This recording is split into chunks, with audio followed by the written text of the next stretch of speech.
ونشهد أن لا إله إلا الله وحده لا شريك له ونشهد أن سيدنا وسندنا وحبيبنا ومولانا محمدا عبده ورسوله الذي منيرا أما بعد فأعوذ بالله من الشيطان الرجيم بسم الله الرحمن الرحيم الذي خلق الموت والحياة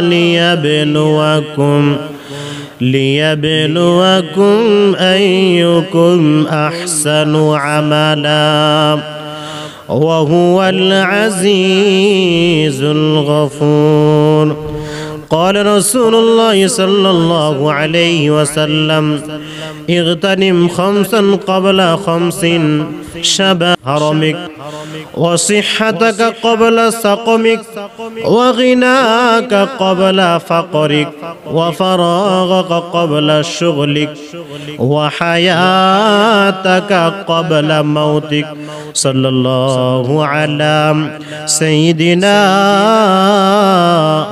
ومولانا محمد وعلى آله وأصحابه وسلم الحمد لله রসুলপুর মধ্যপাড়া গ্রামবাসীর উদ্যোগে আয়োজিত 5 দিন ব্যাপী পবিত্র কোরআন তাফসীর মাহফিলের আজ চতুর্থ দিন। আজ চতুর্থ দিনের সম্মানিত সভাপতি সাহেব, দিগার হযরত উলামায়ে কেরাম, মুরব্বী বাবারা, সমবয়সী যুবক ভাইয়েরা, পর্দার আড়ালের মা ও বোনেরা, আমি আপনাদের সামনে মহাগ্রন্থ আল কোরআনে কারিমের সূরাতুল মুলকের 2 নম্বর আয়াতে কারিমা তেলাওয়াত করেছি। এই আয়াতকে সামনে নিয়ে কিছুক্ষণ কথা বলার চেষ্টা করব। ওয়ামা তাওফীকি ইল্লা বিল্লাহ। বর্তমান আরবি মাস চলতেছে রজব মাস, অনেক বরকতপূর্ণ একটি মাস। যেই মাস আসলে আল্লাহ রাসূল সাল্লাল্লাহু আলাইহি সাল্লাম একটা দোয়া পড়তেন সব সময়, প্রতিদিন। আল্লাহুম্মা বারিক লানা ফি রজব ওয়া শাবান ওয়া বাল্লিগনা রমাদান। আল্লাহ রাসূল সাল্লাল্লাহু আলাইহি সাল্লাম এবং আপনি আমাকে রমজান মাসে পৌঁছায় দিন। সুবহানাল্লাহ। রমজান মাস কেমন গুরুত্বপূর্ণ মাস, যেই মাসটা পাওয়ার জন্য রাসূল 2টা মাস দোয়া করতেন। এই জন্য আমরা রাসূলের উম্মত, আমাদের করণীয় হচ্ছে এই সময় আমরা বেশি বেশি এই দোয়াটা আমরা করব।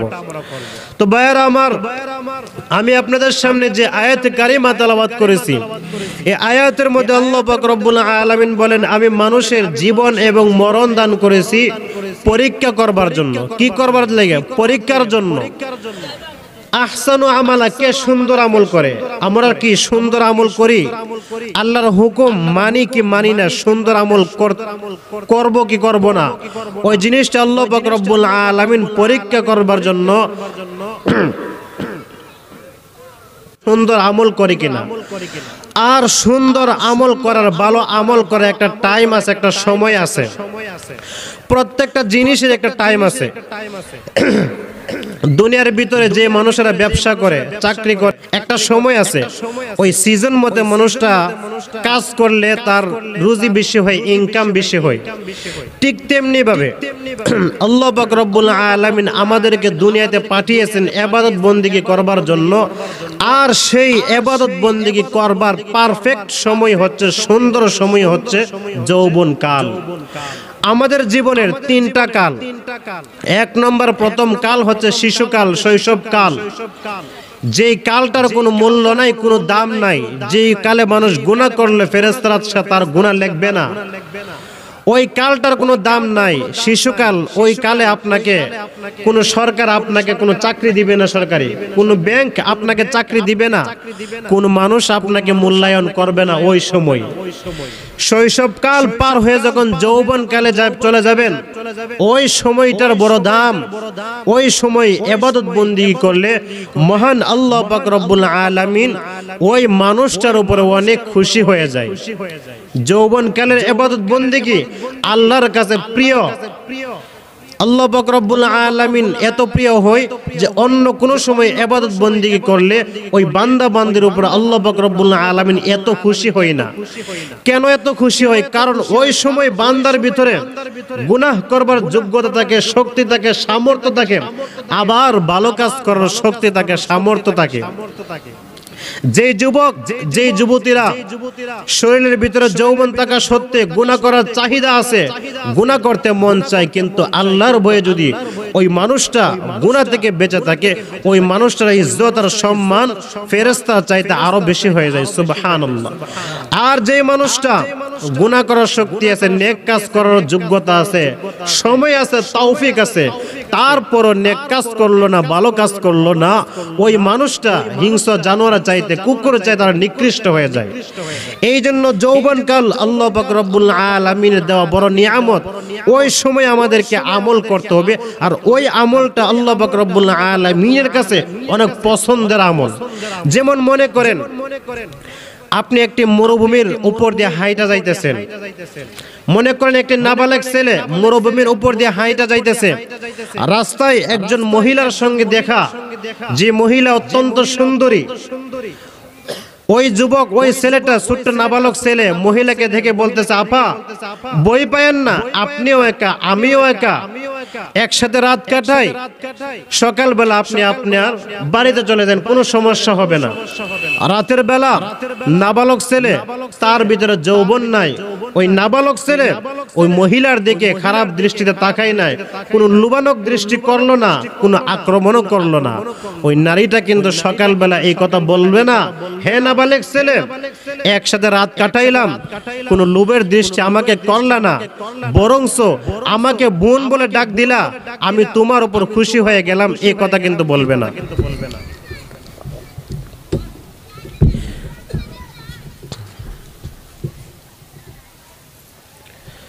কিন্তু যদি এর বিপরীত হয়, মনে করেন একজন যুবকের সঙ্গে একটা সুন্দরী মহিলার সাক্ষাৎ হয়েছে, দেখা হয়েছে, যে যুবককে দেখে মহিলা বই পেয়ে গেছে, তখন যদি ওই যুবক এই কথা বলে, আপা বই পায়েন না, আমি আপনার কোনো ক্ষতি করব না, আমি আপনার কোনো ক্ষতি হতে দেব না, আমি সারা রাত আপনার ইজ্জতের পাহারা দিয়ে করব, আপনি নিশ্চিন্তা ঘুমান, আপনার কোনো ক্ষতি হবে না।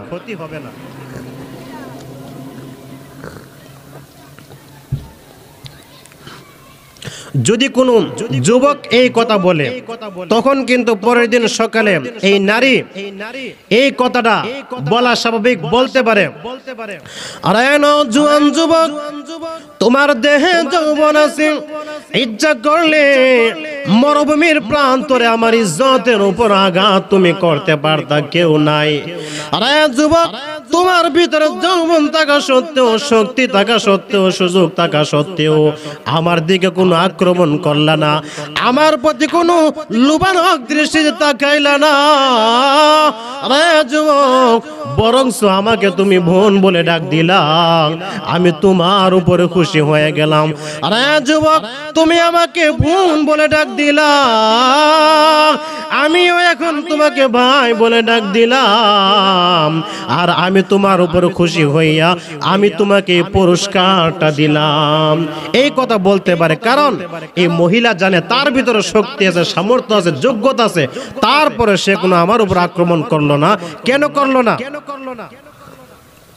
কার ভয় করলো না? একমাত্র আল্লাহর ভয় তার ভিতরে আছে, এই জন্য সে কি করলো না, এটা করলো না। তো আমাদের জীবনের, আমাদের গোটা জিন্দেগির একটা ফুটন্ত ফুলের নাম হচ্ছে যৌবন কাল। বাগানের ফুল যেমন চিরকাল তরতাজা থাকে না, আপনার আমার যৌবন কিন্তু এক সমান থাকবে না, আস্তে আস্তে বৃদ্ধির দিকে চলতে থাকবে। কবি বলেন, মেজবানের বাড়িতে মেহমানের ইজ্জত সম্মান যেমন একরকম থাকে না, ঠিক তেমনি ভাবে আপনার আমার যৌবন কাল, এই কালটাও কিন্তু সব সময় একরকম থাকবে না। আস্তে আস্তে আমরা কি বৃদ্ধির দিকে চলতে থাকবো, বৃদ্ধকাল আমাদের এসে যাবে। আর বৃদ্ধকাল যদি এসে যায় তখন কিন্তু আর আফসোস করলে আর কাম হবে না। যে মানুষেরা বৃদ্ধ হয়ে গেছে, বার্ধক্য যাদের এসে গেছে, তারা কি আর সারা জীবন কাঁদলে চেষ্টা করলে কি আর যুবক হতে পারবে? এই যৌবন কি আর ফিরে আসবে? এই যৌবন আর ফিরে আসবে না। আলা লাইতাশ শাবাবা আলা ইয়াওমান ফাউখবিরু বিহি মাশিবু। বৃদ্ধকাল দেখে দেখে বলে, আমার যৌবন কাল যদি আবার ফিরত আসতো, আমি যৌবন কালের কাছে নালিশ করতাম, বিচার দিতাম, বৃদ্ধকাল আমার সঙ্গে কেমন খারাপ ব্যবহার করেছে। বাবার সঙ্গে ছোট্ট ছেলে যদি কোনো অন্যায় করে, অপরাধ করে, বাবা দেখবেন কই আমার বড় ছেলে আসুক, আমি আমার বড় ছেলের কাছে বিচার দেব। বৃদ্ধকাল দেখে দেখে বলে, আমার যৌবন কাল যদি আবার ফিরত আসতো, আমি যৌবন কালের কাছে নালিশ করতাম, বিচার দিতাম, বৃদ্ধকাল আমার সঙ্গে কেমন খারাপ ব্যবহার করেছে। যে মানুষটা যৌবনে, যে মানুষটা অনেক বাড়ি বাড়ি জিনিস বহন করতে পারতো, এখন বার্ধক্যর কারণে ওই মানুষটা সোজা হয়ে দাঁড়াতে পারে না, ওই মানুষটা এখন লাঠি ছাড়া হাঁটতে পারে না। যে মানুষটা যৌবনকালে অনেক দূর অতিক্রম করতে পারতো পায়ে হেঁটে, এখন বার্ধক্যর কারণে, এখন বুড়া হয়ে যাওয়ার কারণে ওই মানুষটা ঠিক মতে হাঁটতে পারে না, ঠিক মতে সোজা হয়ে দাঁড়াইতে পারে না। যে মানুষটা যৌবনকালে দাঁত দিয়ে অনেক শক্ত জিনিস কামড়ে খাইতে পারতো, এখন বার্ধক্য হওয়ার কারণে ওই জিনিসগুলা কিন্তু আর খাইতে পারে না।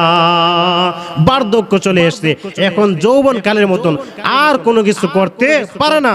এই জন্য বৃদ্ধকাল বলে, আমার যৌবন কাল যদি আবার ফিরত আসতো, আমি যৌবন কালের কাছে অভিযোগ করতাম, বিচার দিতাম, বৃদ্ধকাল আমার সঙ্গে কেমন খারাপ ব্যবহার করেছে। এই জন্য আমল করার পারফেক্ট সময় হচ্ছে, সুন্দর সময় হচ্ছে যৌবন কাল।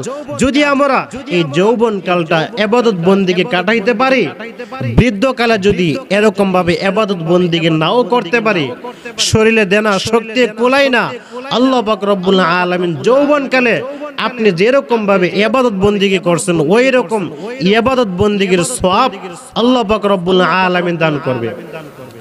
আল্লাহ পাক রব্বুল আলামিন ফেরেশতাদেরকে ডাক দিয়ে বলবেন, আরে ফেরেশতারা, আমার বান্দা এখন বৃদ্ধ হয়ে গেছে, বুড়া হয়ে গেছে, আমি আল্লাহ পাক রব্বুল আলামিন তাকে বৃদ্ধ বানিয়ে দিয়েছি। আমার বান্দা যৌবনকালে আমার হুকুম মতে সে সময়গুলা কাটাইছে, এখন বার্ধক্য হওয়ার কারণে এখন আগের মতো তাফসির মাহফিলে যাইতে পারে না, এখন তাহাজ্জুদের নামাজ পড়তে পারে না, এখন ইশরাক পড়তে পারে না, এখন নফল নামাজ পড়তে পারে না।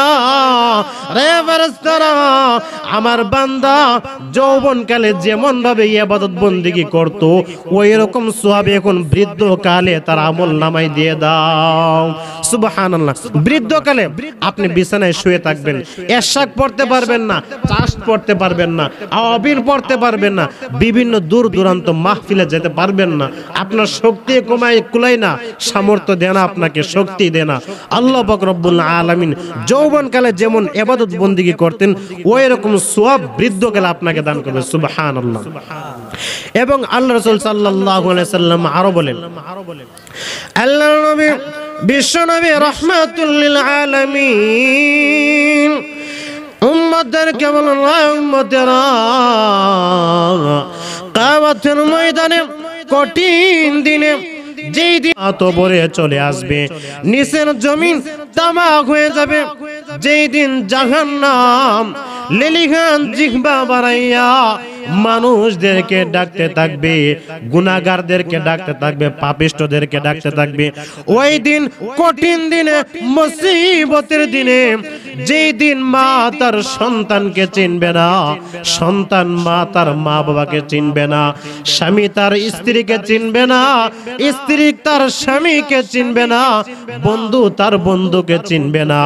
ওই দিন আল্লাহ পাক রব্বুল আলামিন দুনিয়ার নওজোয়ানদেরকে ডাক দিয়ে বলবেন, আরে যুবকেরা, আরে যুবতীরা, তোমরা কোথায়? আমি আজকে তোমাদেরকে পুরস্কৃত করতে চাই। যেহেতু তোমরা আমার নওজোয়ান কালকে সম্মান করেছো, আমি তোমাদেরকে আজকে পুরস্কৃত করতে চাই। তোমরা কোথায়? তোমরা আমার কাছে আসো। ওই সময় আল্লাহ পাক রব্বুল আলামিন ওই সময় যুবক যুবতীদেরকে আল্লাহ পাক রব্বুল আলামিন আল্লাহর আরশের নিচে স্থান দিয়ে দিবে। সুবহানাল্লাহ। যেই দিন কঠিন মুসিবতের দিন, বিপদের দিন, আল্লাহ পাক রব্বুল আলামিন যুবক এবং যুবতীদেরকে যারা যৌবনকালে আল্লাহ পাক রব্বুল আলামিনের হুকুম মতে কাটাইছে, আল্লাহর বন্দেগী করছে, ওই সময় আল্লাহ পাক রব্বুল আলামিন কঠিন দিনে, মুসিবতের দিনে আল্লাহ পাক রব্বুল আলামিন আরশের নিচে স্থান দিয়ে দিবে। সুবহানাল্লাহ। এই জন্য আমি যুবক ভাইদেরকে বলবো, এখন যৌবনকাল আপনার, এখন আপনি ইচ্ছা করলে ভালো কাজ করতে পারবেন, ইচ্ছা করলে খারাপ কাজ করতে পারবেন, আপনার সব যোগ্যতা আছে, শক্তি আছে, কিন্তু একটা সময় এমন আসবে তখন আপনার কিন্তু শক্তি কুলাইবে না, সামর্থ্য কুলাইবে না। ওই সময় যদি আল্লাহর কাছে দোয়া করেন, ওই ডাক কিন্তু আল্লাহর কাছে বেশি পছন্দ না। এক ব্যক্তি চুরি করতে পারে না, তার কোনো শক্তি নাই, সে যদি আল্লাহর কয়, আল্লাহ আমি জিন্দেগিতে চুরি করব না, আল্লাহ তো কইব তুই তো পারতো না চুরি করতে, পারলেন না করতে। এক বুড়া বেড়া নিজে জানলে চলতে পারে না, সে যদি আল্লাহর কাছে দোয়া করে, রব্বুল আলামিন আমি জিন্দেগিতে কোনোদিন জিনা করব না, আমি জিন্দেগিতে কোনোদিন গানের মজলিসে যাব না, আমি জিন্দেগিতে কোনোদিন সিনেমা হলে যাব না, আল্লাহ কবে তুই তো পারতেও না যাইতে, তুই পারলেন না যাইতে, পারবো? পারতো না। তো ওই ডাকটা আল্লাহর কাছে পছন্দ না। যদি কোনো যুবক এই কথা বলে, রব্বুল আলামিন আমি আপনার বয়ে জিন্দেগিতে কোনোদিন জিনা করব না, জিন্দেগিতে মহিলার দিকে তাকাইবো না, বেগানা মহিলার দিকে তাকাবো না, আমি সিনেমা হলে যাব না, আমি গান শুনবো না, এই কথা যদি কোনো যুবক বলে, ওই ডাকটা, ওই কথাটা আল্লাহর কাছে বড় পছন্দনীয়। সেই জন্য সময় থাকতে ডাকতে হবে। সময় হারায়া ডাকলে আল্লাহ পাক রব্বুল আলামিন ওই ডাকে বেশি একটা জবাব দিবে না। কোন যুবক যদি আল্লাহর ভয়ে গুনাহ ছেড়ে দেয়, গুনাহ করে না, ওই যুবক যদি আল্লাহ পাক রব্বুল আলামিনকে একবার ডাক দেয়, আল্লাহ পাক রব্বুল আলামিন ওই যুবকের ডাকে 70 বার জবাব দেয়। সুবহানাল্লাহ। এই জন্য যৌবনকাল পারফেক্ট সময়, ইবাদত বন্দেগী করার পারফেক্ট সময়। এই সময় যদি ইবাদত বন্দেগী করতে পারি, তাহলে আল্লাহ পাক রব্বুল আলামিন আমাদের উপর অনেক খুশি হয়ে যাবে। এই জন্য যুবক ভাইদেরকে বলি, যৌবনকাল এটা কাজে লাগান, অযথা নষ্ট করবেন না। এই যৌবনকাল এটা হেলাই হেলাই কাটিয়ে দিবেন না। যৌবনকাল আল্লাহর দেওয়া বড় নিয়ামত, এই নিয়ামতগুলোকে কাজে লাগাইতে হবে। এই জন্য আল্লাহ রাসূল সাল্লাল্লাহু আলাইহি সাল্লাম হাদিস শরীফের মধ্যে বলেন, বার্ধক্য আসার আগে তুমি তোমার যৌবন কালটাকে কাজে লাগাও। এই জন্য যুবক ছেলেদেরকে বলবো, যৌবন কালটাকে কাজে লাগাবেন, গুনাহের কাজ থেকে আল্লাহর ভয়ে ফিরে আসবেন, জান্নাতের আশায় ফিরে আসবেন, এবং খারাপ বন্ধুদের সঙ্গে চলবেন না। যুবক ভাইয়েরা, যদি আপনারা খারাপ বন্ধুদের সঙ্গে চলেন, যে মানুষগুলো সর্বদা গুনাহ করে, যে মানুষগুলো সর্বদা জিনাহের সাথে জড়িত, খারাপ কাজ করে, ওই মানুষের সঙ্গে যদি আপনি চলেন, আপনিও আস্তে আস্তে খারাপ হয়ে যাবেন। সমাজের ভিতরে যে সমস্ত ছেলেরা সিগারেট খায়, যে সমস্ত ছেলেরা নেশা করে, যে সমস্ত ছেলেরা খারাপ কাজ করে, আচ্ছা বলেন, কোন মা বাবাকে তার সন্তানকে এগুলো শিখায়? কোন মা বাবা তার সন্তানকে কেমনে সিগারেট খা এগুলো শিখাইছে? এই পর্যন্ত দেখছেন কোন মা বাবা সন্তানদের শিখাইছে, বাবা এভাবে গাঁজা খাইতে হয়, এভাবে সিগারেট খাইতে শিখাইছে? শিখাই না। কে শিখাইছে? ইতিহাস তালাশ করে দেখেন, কোন না কোন এক বন্ধু তাকে এটা শিখাইছে। এই জন্য যাকে তাকে বন্ধু বানানো যাবে না, যার তার সঙ্গে চলা যাবে না। আল্লাহ পাক রব্বুল আলামিন কোরআনে কারিমে বলেন, ইয়া আইয়ুহাল্লাযীনা আমানুত্তাকুল্লাহা ওয়া কুনু মা'আস সাদিকিন, তোমরা সত্যবাদীদেরকে বন্ধু বানাও, সত্যবাদীদের সঙ্গে চলো, তাহলে তোমরাও কি হতে পারবা? সত্যবাদী হতে পারবা, তোমরা জান্নাতি হতে পারবা। এবং যুবক ভাইদেরকে বলবো, যাদের মা বাবা দুনিয়া থেকে চলে গেছে, আপনারা গুনাহ কইরা মা বাবার কবরে গুনাহ পৌঁছাবেন না, গুনাহ করবেন না। কারণ আপনি যদি গুনাহ করেন, আপনার সেই গুনাহ এর কিছু গুনাহ আপনার মা বাবার কবরে দিয়ে দেওয়া হবে। সন্তান নেক আমল করলে মা বাবা যদি কবরে শুয়ে থাকে, সেই নেক আমলেরও কিছু নেক মা বাবা কবরে শুয়ে শুয়ে পেতে থাকে। সুবহানাল্লাহ। এমন একটি ঘটনা শাইখ জাকারিয়া রাহমাতুল্লাহি আলাইহি বর্ণনা করছে। শাইখ জাকারিয়া রাহমাতুল্লাহি আলাইহি বলেন, এক আল্লাহর ওলি একটা কবরের পাশ দিয়ে একবার যাইতেছে। তো আল্লাহর ওলি যখন কবরের পাশ দিয়ে যাচ্ছিলেন, তখন চিন্তা করলেন একটু কবরটা জিয়ারত করে যাই। তো আল্লাহর ওলি কবর জিয়ারত করলেন। কবর জিয়ারত করে রাতের বেলা যখন ঘরে গিয়ে যখন শুইলেন, তখন আল্লাহ পাক রব্বুল আলামিন ওই আল্লাহর ওলিকে স্বপ্ন দেখাইতেছে। দিনের বেলা যেমন ভাবে কবর জিয়ারত করছিল, ওই জিনিসটা আল্লাহ পাক রব্বুল আলামিন স্বপ্নে আল্লাহর ওলিকে দেখাইতেছে। আপনি যেমন আপনার বন্ধুকে কখনো কখনো গোপন কথা বলে দেন, ঠিক তেমনি ভাবে আল্লাহর ওলিরা, আল্লাহর বন্ধু আল্লাহ পাক রব্বুল আলামিন কখনো কখনো আল্লাহ গোপন কথা আল্লাহর ওলিদেরকে জানাই দেয়। সুবহানাল্লাহ। তো ওই আল্লাহর ওলি দিনের বেলা কবর জিয়ারত করার পরে রাত্রে যখন শুইছে, তখন স্বপ্নে দেখতেছে ওই যে দিনের বেলা যে কবর জিয়ারত করছিল, ওই কবর জিয়ারতের সওয়াবগুলা, নেকগুলা ফেরেশতারা বন্টন করতেছে। আর কবরের সকল মুর্দারা এই নেকগুলা লাইন ধরে এগুলা নিতেছে। যেমন মনে করেন সরকার যে ত্রাণ দেয়, ত্রাণ মানুষেরা যেরকম ভাবে লাইন ধরে নেয়, ওই রকম ভাবে কবরবাসীরাও এরকম লাইন ধরে ধরে এই নেকগুলা নিতেছে। কিন্তু একটা মহিলা নেক নেওয়ার জন্য আসে না।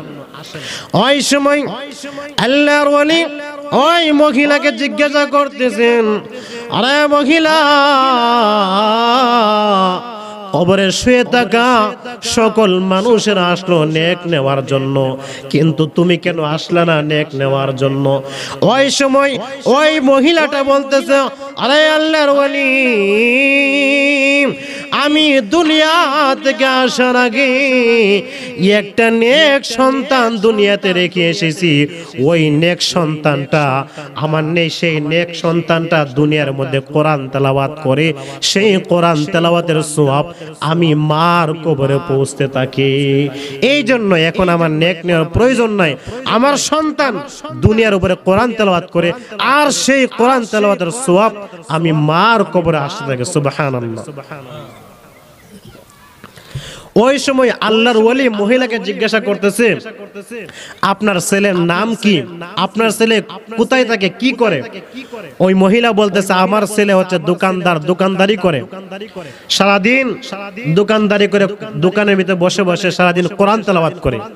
যখন কাস্টমার আসে তখন আমার সন্তান মাল বিক্রি করে, কাস্টমার যখন চলে যায় আমার সন্তান আল্লাহর কোরআন নিয়ে বসে যায়, কোরআন তেলাওয়াত করে।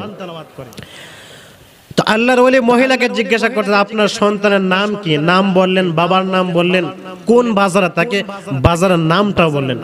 এমন সময় আল্লাহর ওলির ঘুম ভেঙে গেল। আল্লাহর ওলি ঘুম থেকে উঠে নামাজ পড়ে, তাহাজ্জুদের নামাজ পড়ে, ফজর নামাজ পড়ে ওই বাজারের দিকে চলতে শুরু করলেন। সুবহানাল্লাহ। ওই বাজারে গিয়ে দেখে ঠিকই ওই যুবক দোকানে বসে বসে কোরআন তেলাওয়াত করতেছে।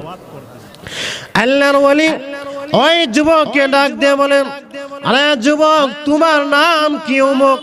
বলে, জি আমার নাম অমুক। তোমার মা কি অমুক কবরে শুয়ে আছে? বলে, জি আমার আম্মা অমুক কবরে আছে। এমন সময় আল্লাহর ওলি বলে, আরে যুবক, তুমি আল্লাহর কালাম এই দোকানে বসে বসে আরো বেশি করে তুমি আল্লাহর কালাম তেলাওয়াত করো। তুমি আল্লাহর কালাম তেলাওয়াত করার দ্বারা এই সওয়াব তোমার মা বাবা কবরে শুয়ে থেকে থেকে পাইতেছে। সুবহানাল্লাহ। তোমার মা বড় শান্তিতে আছে, ভালো আছে। তুমি যে কোরআন তেলাওয়াত করতেছো সেই সওয়াব তোমার মা পাইতেছে। তো আল্লাহর ওলি ওই যুবকের কাছ থেকে চলে আসলেন। কিছুদিন পরে আবার আল্লাহর ওলি ওই কবরটা জিয়ারত করলেন। আবার ওই রাস্তা দিয়ে যাইতেছেন, আরেকবার কি করলেন? কবরটা জিয়ারত করলেন। কবর জিয়ারত করে যখন রাতের বেলা শুয়েছেন, তখন আল্লাহ পাক রব্বুল আলামিন আবার স্বপ্নে দেখাইতেছে সকল মহিলারা, সকল পুরুষেরা আসছে নেক নেওয়ার জন্য, কিন্তু ওই দিনের চিত্রটা ভিন্ন। ওই দিন মহিলাও আসছেন নেক নেওয়ার জন্য। তো আল্লাহর ওলি মহিলাকে জিজ্ঞাসা করতেছে, মা ওই দিন তো আপনি আসলেন না, আজকে আসলেন কেন? আজকে দিয়ে সকল মুর্দাদের মতন, কবরবাসীদের মতন আপনিও কাঙ্গালের বেশে নেক নেওয়ার জন্য আসলেন, কারণটা কি? ওই সময় ওই মহিলা বলতেছেন, আরে আল্লাহর ওলি,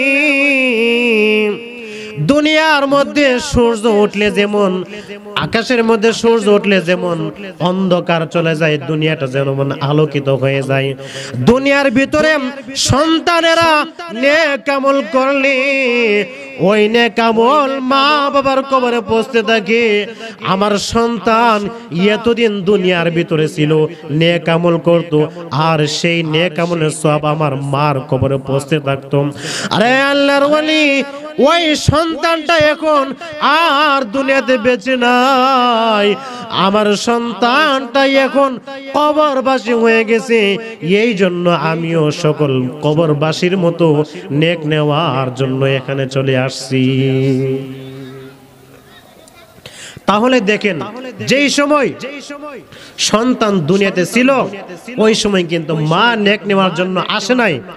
আজকে সন্তান দুনিয়াতে নাই, মারা গেছে, মারা যাওয়ার কারণে মাও কিন্তু কাঙ্গালের বেশে নেক নেওয়ার জন্য চলে যাচ্ছে।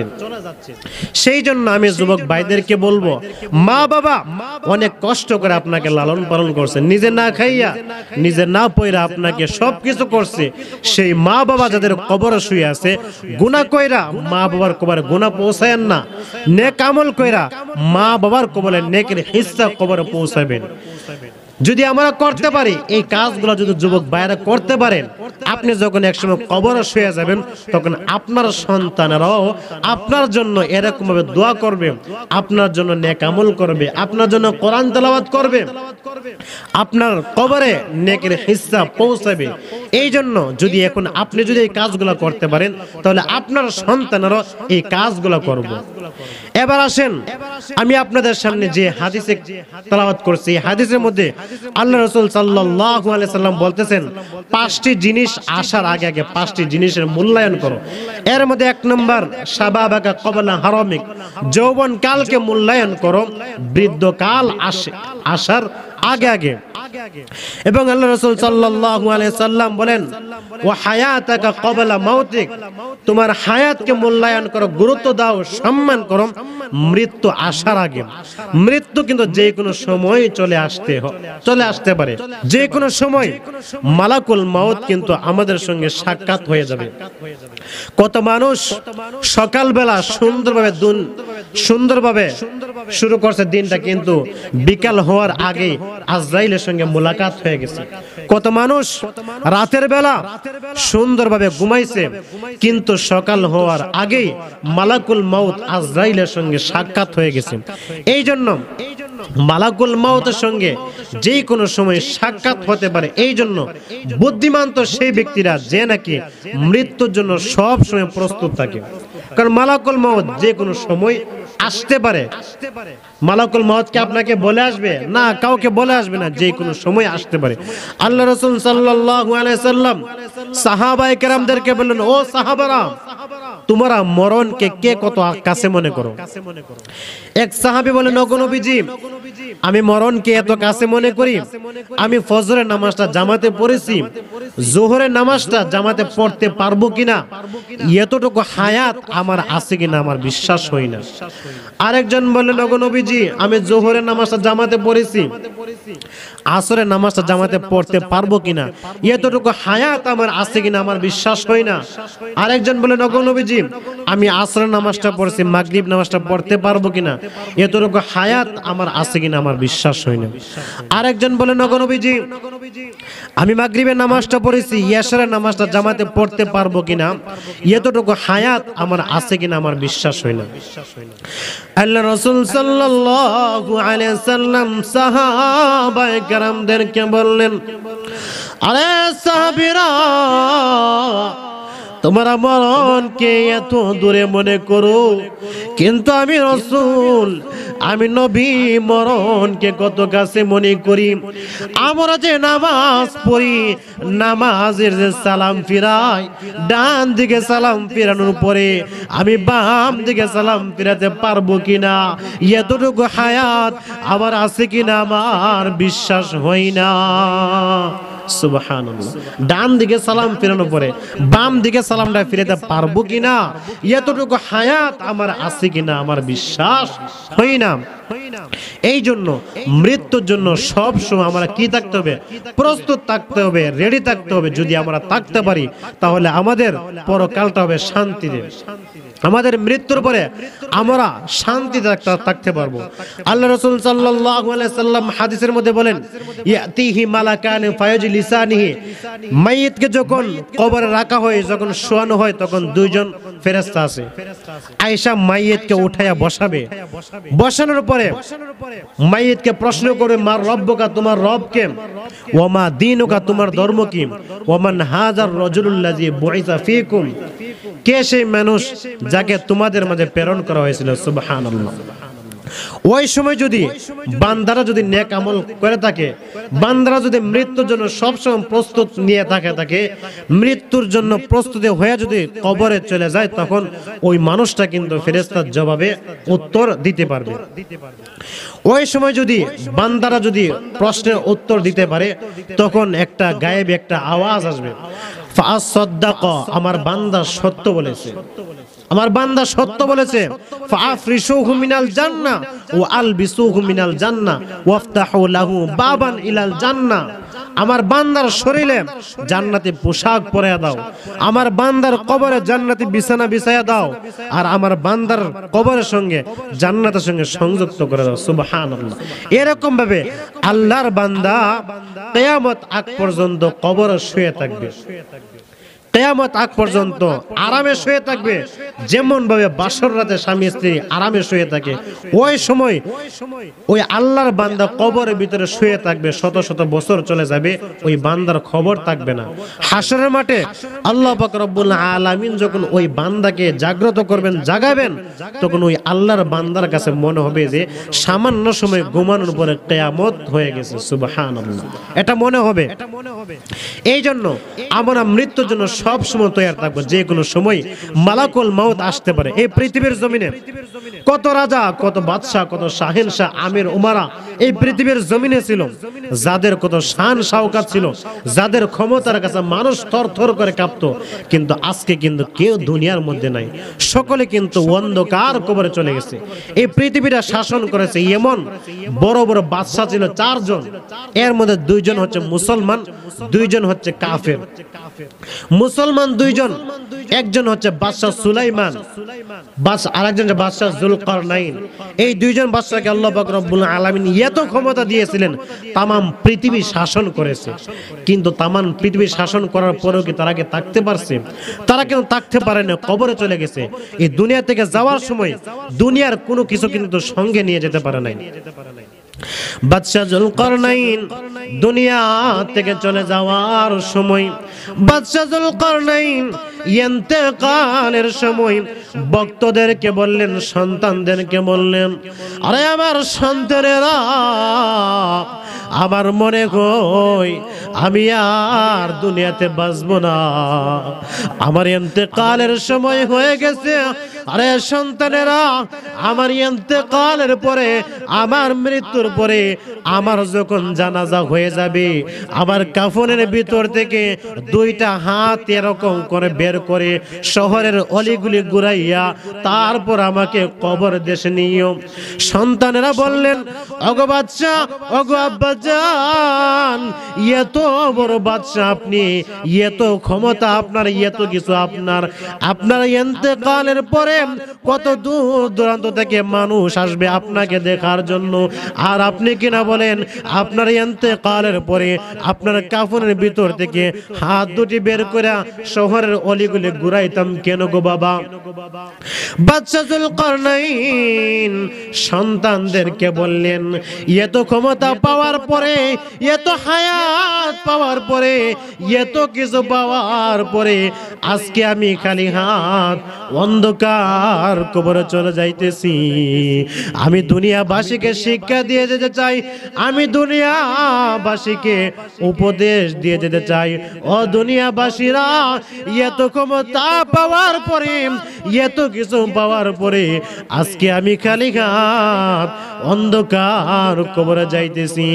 এই জন্য বাদশা যুলকারনাইন দুনিয়াবাসীদেরকে উপদেশ দিয়ে গেছেন, ও দুনিয়াবাসীরা, যেই জিনিস কবরে তোমার সঙ্গী হবে, যেই জিনিস কবরে তোমার সঙ্গী হবে, যেই জিনিস তোমার ফুলসিরাতে তোমার সঙ্গী হবে, যেই জিনিস কঠিন হাসরের দিনে তোমার সঙ্গী হবে, ওই জিনিস তুমি কামাই করো। এই জন্য আমাদের হায়াতে জিন্দেগিতে আমরা ওই জিনিসগুলো উপার্জন করতে হবে, যে জিনিসগুলো আমার মৃত্যুর পরে কাজে আসবে। এই জন্য জীবনে যা কিছু করছি আর না করছি, তওবা করে আল্লাহর দিকে ফিরে আসি। আল্লাহ রাসূল সাল্লাল্লাহু আলাইহি সাল্লাম বলেন, কুল্লু বানি আদম খাত্তাউন ওয়া খায়রুল খাত্তাইনা তাওয়াবুন। প্রত্যেকটা মানুষ গুনাহগার, প্রত্যেকটা মানুষ গুনাহগার। এমন কোন মানুষ বলতে পারবে না আমার জীবনে কোনো গুনাহ নাই। তবে এর মধ্যে শ্রেষ্ঠ তো ওই মানুষগুলা, যে মানুষগুলা তওবা করে আল্লাহর দিকে ফিরে আসে। আল্লাহ রাসূল সাল্লাল্লাহু আলাইহি সাল্লাম বলেন, আত-তাইবু মিনাজ যামবি কামাল্লা যামবালা। আল্লাহ রাসূল সাল্লাল্লাহু আলাইহি সাল্লাম বলেন, বান্দা যখন তওবা করে, বান্দার আমলনামাটা এমন হয়ে যায় যেন তার আমলনামায় কোনো গুনাহ ছিল না। আল্লাহ পাক রব্বুল আলামিন এই জন্য দুনিয়াবাসীদেরকে বলেন, ইয়া আইয়ুহাল্লাযীনা আমানু তুবু ইলাল্লাহি তাওবাতান নাসুহা। আল্লাহ পাক রব্বুল আলামিন দুনিয়াবাসীদেরকে বলেন, আরে দুনিয়াবাসীরা, তোমরা দুনিয়াতে যা কিছু করছো, যতই অন্যায় করছো, যতই অপরাধ করছো, যা কিছু করছো না করছো, আমি আল্লাহ পাক রব্বুল আলামিনের কাছে যদি তোমরা খালিস নিয়তে তওবা করতে পারো, আমি আল্লাহ পাক রব্বুল আলামিন তোমার জিন্দেগীর সমস্ত গুনাহ খাতাকে মাফ করে দেব। এই জন্য আমরা জীবনে যা কিছু করছি আর না করছি, আমরা তওবা করে আল্লাহর দিকে ফিরে আসবো। আল্লাহ পাক রব্বুল আলামিন যাতে যেই যুবক ভাইদেরকে নিয়ে আমি কিছু কথা বললাম, আল্লাহ পাক রব্বুল আলামিন সেই যুবক ভাইদেরকে তাদের যৌবনগুলা আল্লাহর কাছে যাতে কাটাইতে পারে, সেই তৌফিক আল্লাহ পাক রব্বুল আলামিন সকলকে দান করুন। আরেকটা এলান হচ্ছে, সামনে টঙ্গীর বিশ্ব ইজতেমা 2-3-4 নাকি হুজুর, 2-3-4 আমরা ফেব্রুয়ারি 2024 ফেব্রুয়ারি 2-3-4 টঙ্গী বিশ্ব ইজতেমা। আমরা সকলে যারা পারি ওইখানে যাওয়ার চেষ্টা করব।